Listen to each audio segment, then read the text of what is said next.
What if the person you thought you knew had a life full of sacrifices you never imagined? This funeral changed everything. The crowd at Cypress Grove Cemetery stood solemnly around the freshly dug grave, their quiet murmurs carried away by a gentle breeze.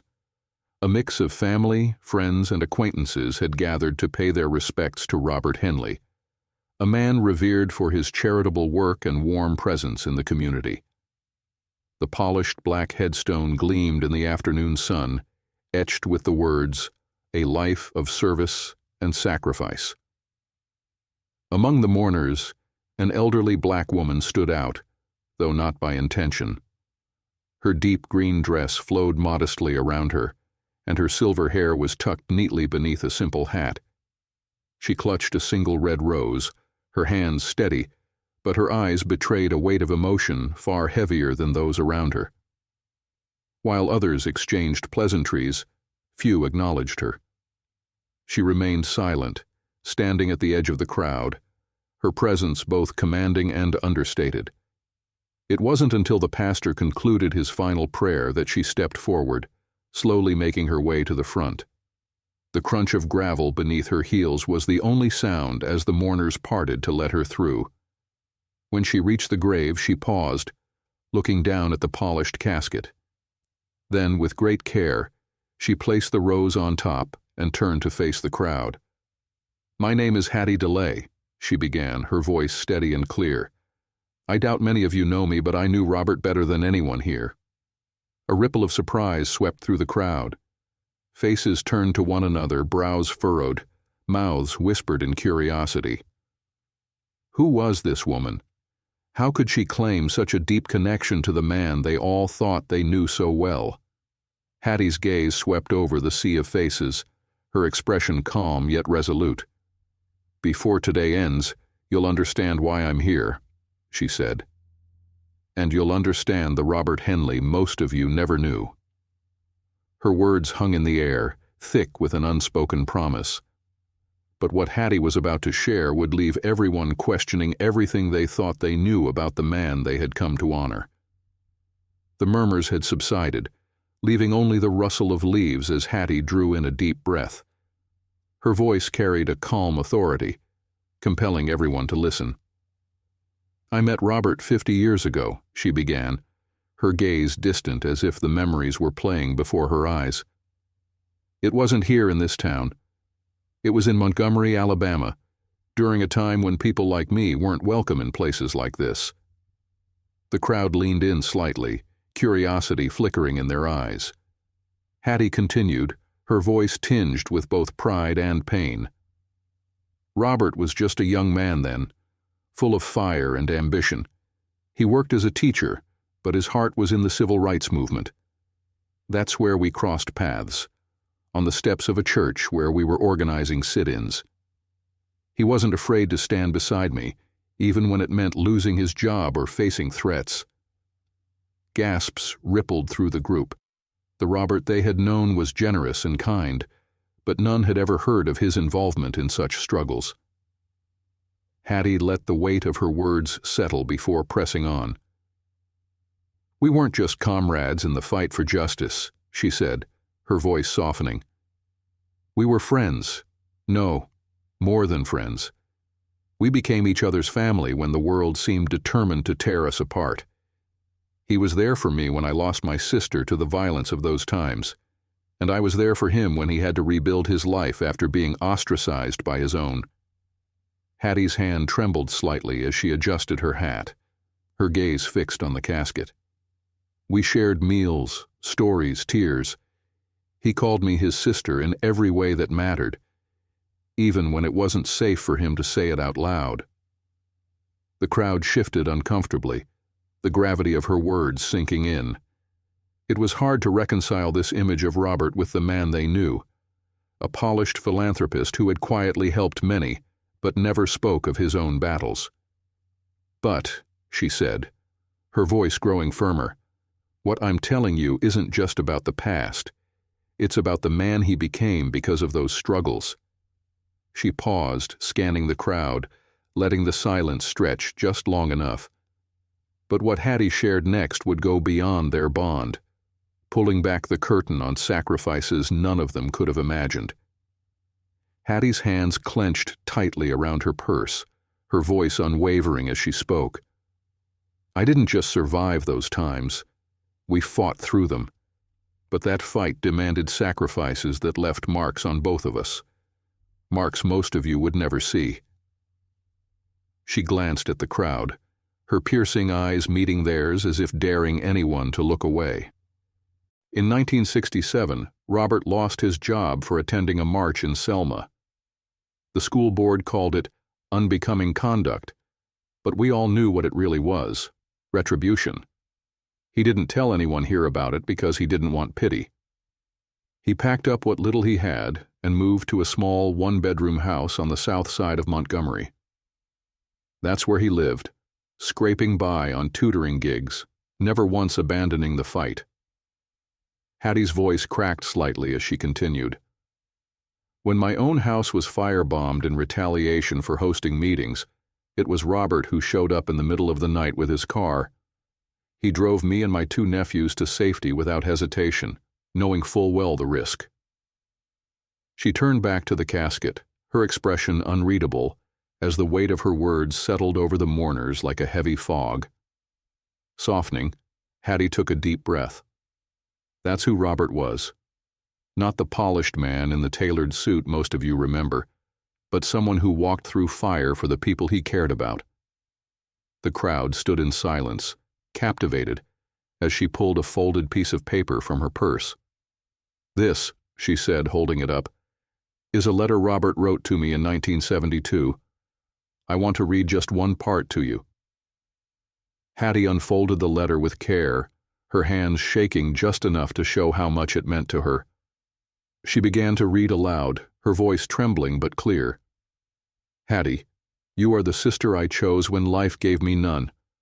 We have shared burdens no one should bear, but I would carry them again for you without question. You remind me every day that love is not about blood. It's about who shows up when the world turns its back. Her voice broke on the last line, and she paused to regain her composure. The crowd, previously so stoic, now shifted visibly, some dabbing at their eyes, others staring at the ground in shame for not knowing this side of the man they had come to honor. Robert never turned his back on anyone, Hattie said, folding the letter again. Not even when it cost him everything. And yet, how many of you here knew any of this? How many of you cared enough to ask? She let the question hang, the weight of her words pressing on the group like a heavy fog. But as the truth of Robert's sacrifices sank in, then Hattie revealed something even more profound, an act of courage that would redefine Robert's legacy forever. The air grew heavier as she pressed on, her words laced with both sorrow and defiance. There's one more truth about Robert, a truth none of you would have guessed, yet it's one that shaped everything he stood for. The crowd tensed, hanging on her every word as she took a steadying breath. Robert didn't just fight for others, he fought a battle no one could see. For years he hid the fact that he was supporting a child, a son he couldn't openly claim because of who the mother was. A collective gasp rippled through the group. Hattie's eyes swept across the stunned faces, but she pressed forward without hesitation.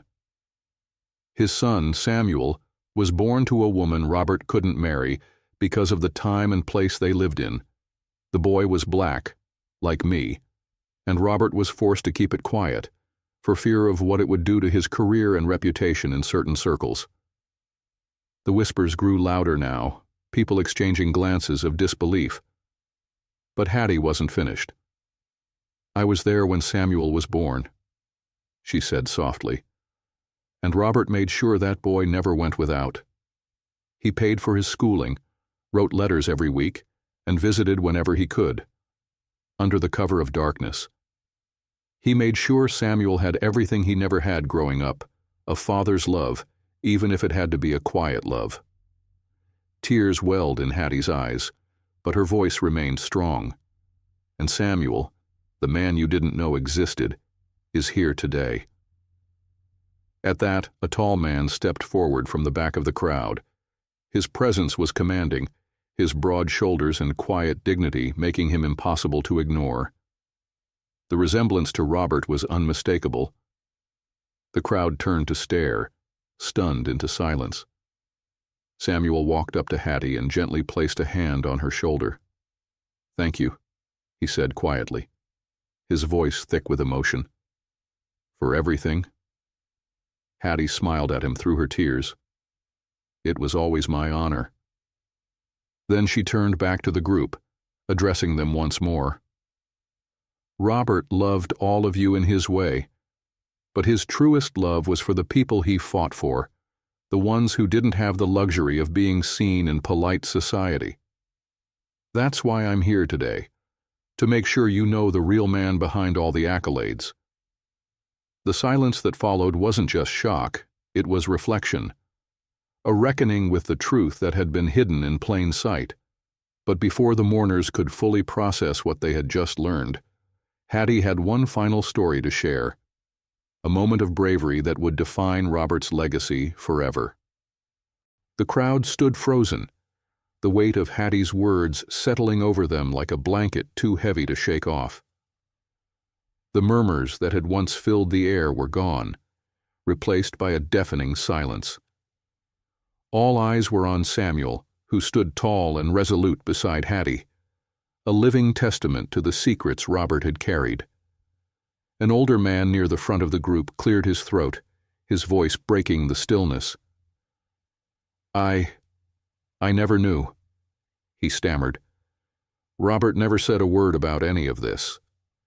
Hattie's gaze softened as she looked at the older man who had spoken. "He wasn't the kind of man to seek praise for doing what was right," she said. "But make no mistake, he carried the weight of these sacrifices every single day." A middle-aged woman, her face streaked with tears, stepped forward hesitantly. "I remember him helping my family when my father lost his job," she said quietly. "I thought I understood his kindness, but now it feels so much deeper." Hattie nodded, her voice steady yet filled with emotion. Robert didn't just give out of convenience. He gave because he understood what it meant to go without, and he never wanted anyone to feel that same pain. The group began to stir, fragments of their own memories of Robert bubbling to the surface. Each story shared painted a picture of a man whose generosity and strength were rooted in a life few of them had truly understood. But it wasn't just the memories that hung in the air. It was the guilt. Many began to realize they had only known the polished version of Robert, the man who wore his success like a shield to protect the truth of his struggles. A young man near the back finally spoke up, his voice trembling with emotion. "It's not fair," he said, his hands clenching into fists. "He deserved to be celebrated for everything, not just the parts we wanted to see." Hattie turned to him, her expression softening. "You're right," she said. "But Robert wasn't a man who cared about impact," Hattie continued, "and his greatest legacy isn't the plaques on the walls or the accolades in your programs. It's the lives he touched. Yours, mine, and Samuel's." Samuel stepped forward then, his voice low but firm. "My father always told me that the measure of a person isn't in what they leave behind in things. It's in what they leave behind in people. And standing here today, I see that he left behind more than I ever imagined." The crowd seemed to breathe as one, their collective guilt giving way to a deeper understanding of the man they had come to mourn. Tears fell freely now, not just for Robert's passing, but for the profound realization of his unseen sacrifices. But as they began to grasp the full weight of Robert's life, Hattie prepared to share one final story, a moment that would leave them forever changed. She took a breath, steadying herself, her hands clasped tightly together as she gazed out at the crowd. The air was heavy, not just with sorrow, but with a newfound respect for the man they thought they had known. Yet there was one more truth she needed to share, a final act of Robert's life that would define his legacy. 2 months before Robert passed, she began, her voice softer now. He called me.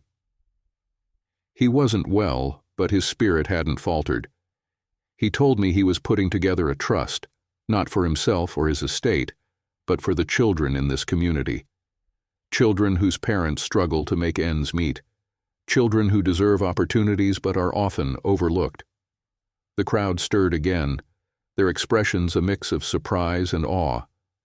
He knew he wouldn't live to see the trust in action, Hattie continued, her voice breaking slightly. But he didn't care about that. What mattered to him was planting the seed, making sure it would grow long after he was gone. Samuel stepped forward, his deep voice adding weight to his mother's words. That trust is real, he said firmly. It's already been established, and it's going to provide scholarships, after-school programs, and mentorship for kids in need. My father wanted his life to mean something, not just to the people he knew, but to the generations that would come after him. Hattie looked around, meeting each mourner's gaze. That was Robert's greatest gift, she said. He didn't need recognition or applause. He just needed to know he had done his part to make the world a little better. A long silence followed, the weight of her words settling into the hearts of everyone present. Some nodded quietly, others wiped away tears, and a few simply stood still, lost in thought. Hattie placed her hand on the polished headstone, her voice soft but resolute. So now, I leave you with this. How will you be remembered?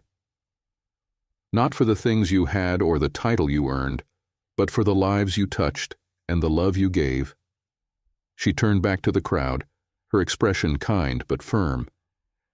If Robert taught us anything, it's that true legacy isn't written in stone.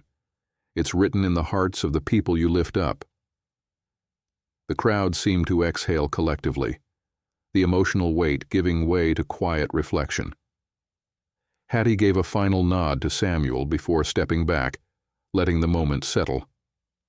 As the mourners began to disperse, many approached Hattie and Samuel, offering words of gratitude and promises to honor Robert's legacy.